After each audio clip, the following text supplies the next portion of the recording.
Okay देखिए बच्चों, अब टर्न है सॉल्व करने का पेपर 2022-23 में 2 मार्क्स के जितने फार्माकोलॉजी में क्वेश्चंस आए थे। देखिए क्वेश्चन वैसे फर्स्ट सेक्शन में 10 क्वेश्चंस आते हैं, यहाँ पे हैं 7 क्वेश्चंस। द रीजन की आपके जो 3 क्वेश्चंस थे, जब मैंने 23-24 का पेपर सॉल्व किया तो उसमें वो 3 क्वेश्चन आए हुए थे, इसी वजह से 3 क्वेश्चन को यहां से रिमूव कर दिया गया।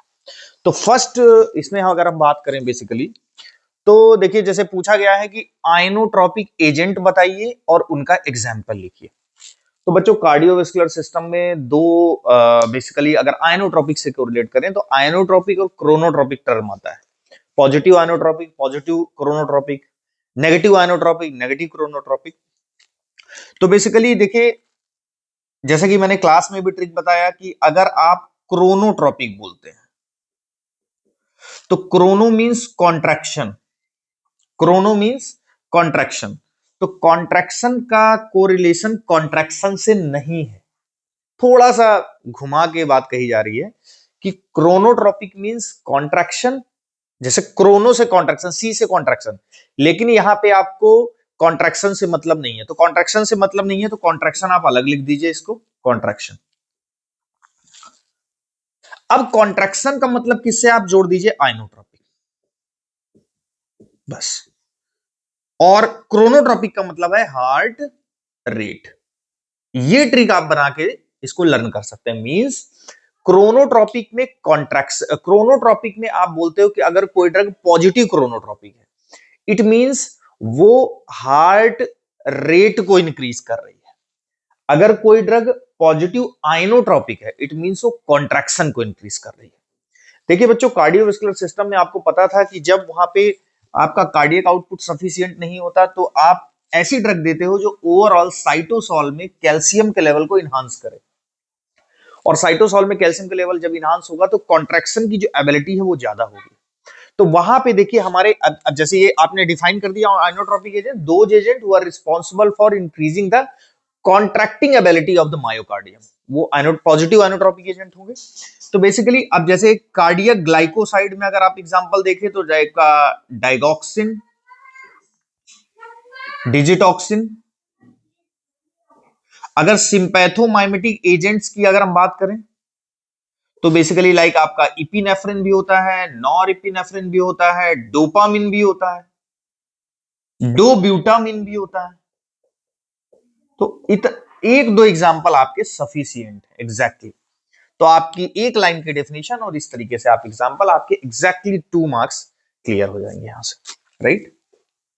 अब देखिए नेक्स्ट, सेकंड है आपका कि आप प्लाज्मा वॉल्यूम एक्सपेंडर का क्या बताइए, एग्जांपल एंड यूजेस। तो प्लाज्मा वॉल्यूम एक्सपेंडर आपको पता है, इसमें आपको क्या है कि वो जब कभी आपका ओवरऑल ब्लड वॉल्यूम क्या हो जाए, कम हो जाए, तो ब्लड वॉल्यूम कम होने से ओवरऑल जो परफ्यूजन होता है वो कम हो जाता है और जिससे आपको शॉक लाइक स्टेट बनती है। और ब्लड वॉल्यूम कम होना मेनली, जैसे अगर हाइपोवॉल्यूमिक शॉक को हम समझे, हाइपोवॉल्यूमिक शॉक, तो हाइपोवॉल्यूमिक शॉक में ओवरऑल ब्लड वॉल्यूम कम हो गया। तो प्लाज्मा वॉल्यूम एक्सपेंडर क्या करते हैं कि जो डिक्रीज्ड ब्लड वॉल्यूम है उसको मेंटेन करने का काम करते हैं। तो आपने प्लाज्मा वॉल्यूम एक्सपेंडर की डेफिनेशन में लिखा कि ये क्या करते हैं, जो डिक्रीज्ड ब्लड वॉल्यूम है उसको रिवर्स करते हैं, और you can say the maintain the decreased blood volume. अब ये दो तरीके के होते हैं। एग्जांपल्स की अगर हम बात कर लें बेसिकली, तो इनका यूजेस में भी यही आ गया कि ब्लड वॉल्यूम जब डिक्रीज होगा तो उसमें बेसिकली इसको मेंटेन करने में यूज होंगे। प्लाज्मा वॉल्यूम एक्सपेंडर जो है डिक्रीज ब्लड वॉल्यूम को मेकअप करते हैं। एग्जाम्पल की अगर बात करें तो देखो बच्चों, क्रिस्टोलाइड होते हैं, कोलाइड्स होते हैं। क्रिस्टोलाइड में आपका इलेक्ट्रोलाइट का सॉल्यूशन होता है, किसका होता है, इलेक्ट्रोलाइट का सॉल्यूशन। इलेक्ट्रोलाइट का सॉल्यूशन मतलब जैसे कि आपका डेक्सट्रोज 5% इन वाटर, आप आइसोटोनिक नॉर्मल सेलाइन, राइट, आप रिंगर लैक्टेट।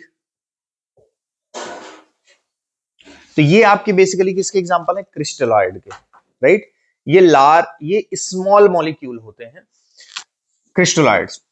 कोलॉइड्स की अगर बात करें तो बेसिकली ये क्या होते हैं, लाइक अगर मैं बात करूं 5% या 25% किसकी, एल्ब्यूमिन की, राइट। तो 5% एल्बुमिन की बात करूं, या अगर मैं बात करूं किसकी, प्लाज्मा की, तो वो किस में आता है, कोलाइड्स में आता है।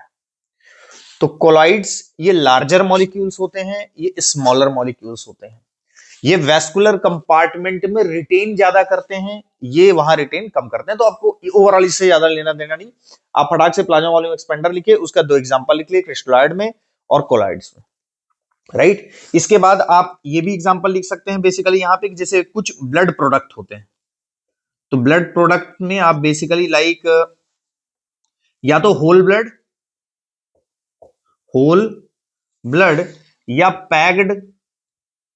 RBC packed RBC. तो इस तरीके से आप एग्जांपल इसमें लिख सकते हैं। तो आपका ये वाला क्वेश्चन कंप्लीट हो गया, विद एग्जांपल आपने कोट कर दिया। स्ट्रेप्टोकाइनेस का मैकेनिज्म ऑफ एक्शन है, यूजेस पूछा है, तो सबसे पहले आप जो आंसर लिखेंगे उसमें ये आना चाहिए कि ये जो ड्रग है ये फिब्रिनोलाइटिक कैटेगरी की है। अब फिब्रिनोलाइटिक है तो इसको हम थ्रोम्बोलाइटिक भी बोलते हैं। थ्रोम्बोलाइटिक मींस जो थ्रोम्बस होता है, जो क्लॉट होता है, उसको क्या करता है, ब्रेक करता है। अब आपको इसकी मैकेनिज्म ऑफ एक्शन पूछा है, तो शॉर्ट में कैसे लिखना है, ये बेसिकली किसको एक्टिवेट करता है, प्लाज्मिनोजेन को। स्ट्रेप्टोकाइनेज प्लाज्मिनोजेन से आके बाइंड हो गया, इसको एक्टिवेट कर दिया और बना दिया क्या, प्लाज्मिन। अब प्लाज्मिन कैसे काम करता है, जस्ट लाइक अ सीजर, कैंची की तरह। किसके लिए, फिब्रिन मोनोमर के लिए।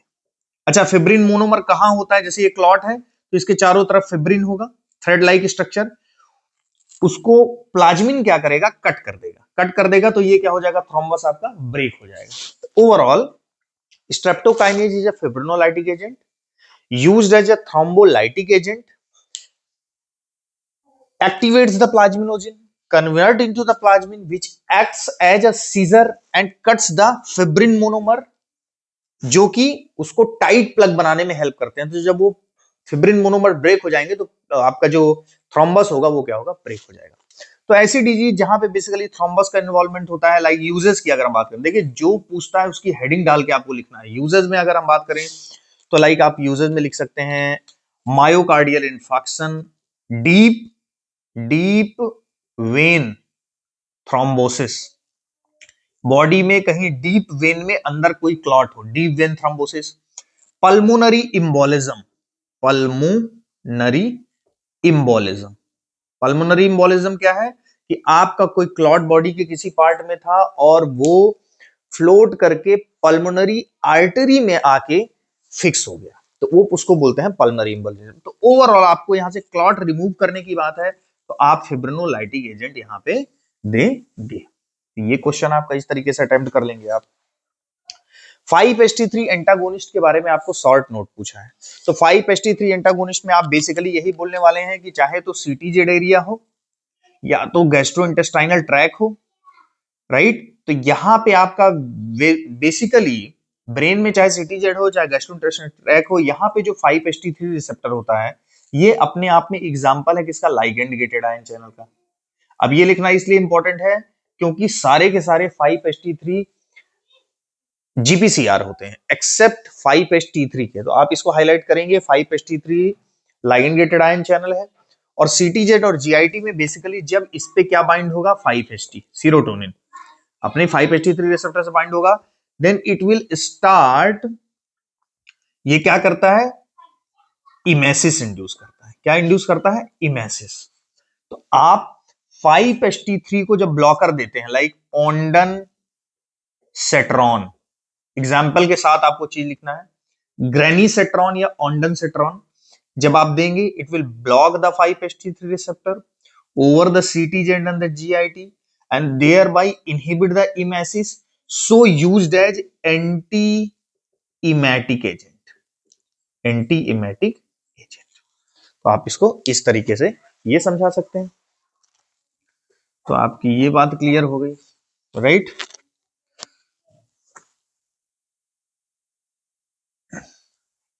Prostaglandin analogue and their uses, तो prostaglandin analogue and their uses के बारे में पूछ रखा है। तो बच्चों यहाँ पे आपको लाइक PGE1 का एनालॉग, PGE2 का एनालॉग, PGF2 अल्फा का एनालॉग, तो ये पता होना चाहिए। लाइक PGE1 एनालॉग की बात करें, एल्प्रोस्टाडिल, प्रोस्टाडिल।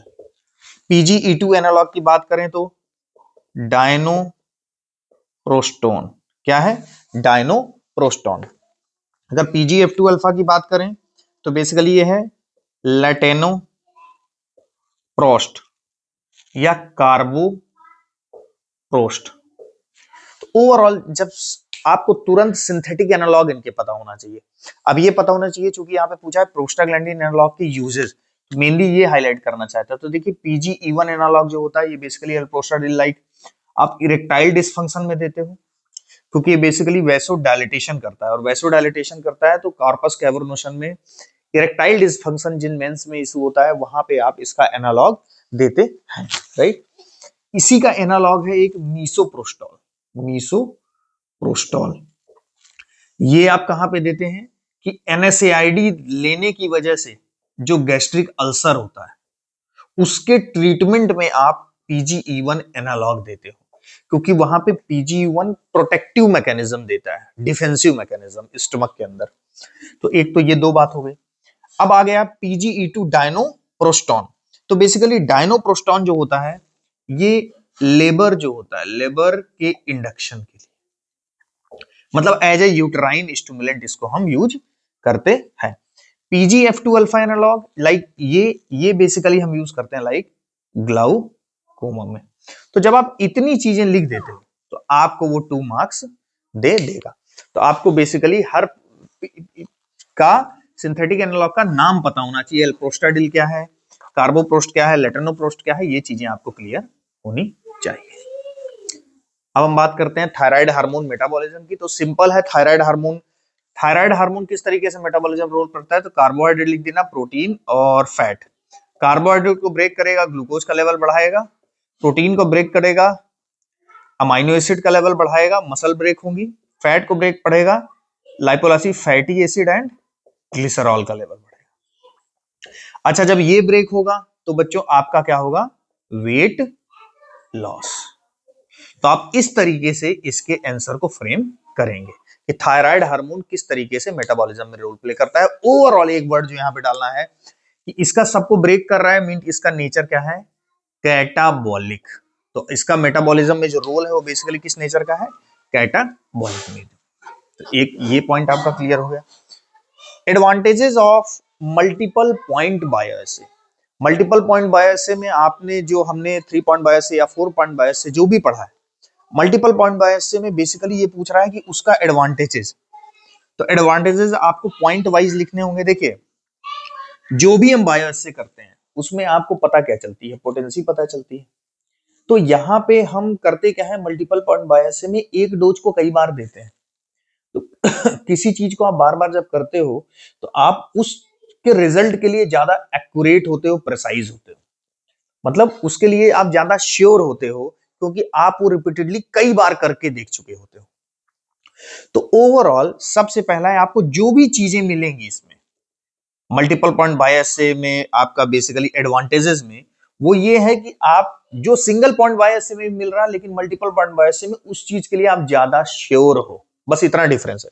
तो बेसिकली यहां पे क्या लिखना है, इंक्रीज्ड, आपको जो भी एक्यूरेसी एंड प्रेसिजन, मतलब यहां पे आपको क्या पता चला कि आप अपनी चीज के लिए एक्यूरेसी और प्रिसाइज ज्यादा हो, आपको आपकी एक्यूरेसी और प्रेसिजन जो है उस रिजल्ट को लेके ज्यादा है। अब जैसे पोटेंसी तो आप एस्टिमेट करते हो तो आप यहां पे लिखोगे better estimation of potency, better estimation of potency, ये लिखा, राइट। अब जैसे स्टैंडर्डाइजेशन ऑफ हर्बल ड्रग भी करते हैं तो आप यहां लिखोगे better standardisation of herbal drug. Means कहने का मतलब है आपको वही चीजें पता लगती हैं जो आपको हो सकता है मैचिंग पॉइंट में चले, इंटरपोलेशन में पता लगे। लेकिन यहां पे जब आप उस चीज को कई बार रिपीटेडली डोज देते हो सेम डोज को, जैसे आपको अगर याद हो तो मल्टीपल पॉइंट 3.4 पॉइंट में हम लोग S1 को 3 बार देके उसका एवरेज लेते थे। तो आप जब इस तरह करते हो तो आपको उसका जो रिजल्ट होता है आप उसके बारे में ज्यादा एश्योर होते हो। तो बस वहीं से इसका आंसर आता है कि increase accuracy of precision, better estimation of potency, better standardisation of herbal drug, और भी आप इसमें ऐड ऑन कर सकते हो। तो इस तरीके से आपका ये जो पेपर था बेसिकली ये आपका 22 एंड 23 का था। तो आप अगर ये पेपर भी लगा के जाते हैं तो आपका 101% है कि एक दो क्वेश्चन यहां से रिपीट आपके इस सेशन 24-25 में होंगे। तो आपका नेक्स्ट सेशन में हम फिर मिलेंगे एक नए ओल्ड पेपर के साथ। तो आज के लिए थैंक यू वेरी मच।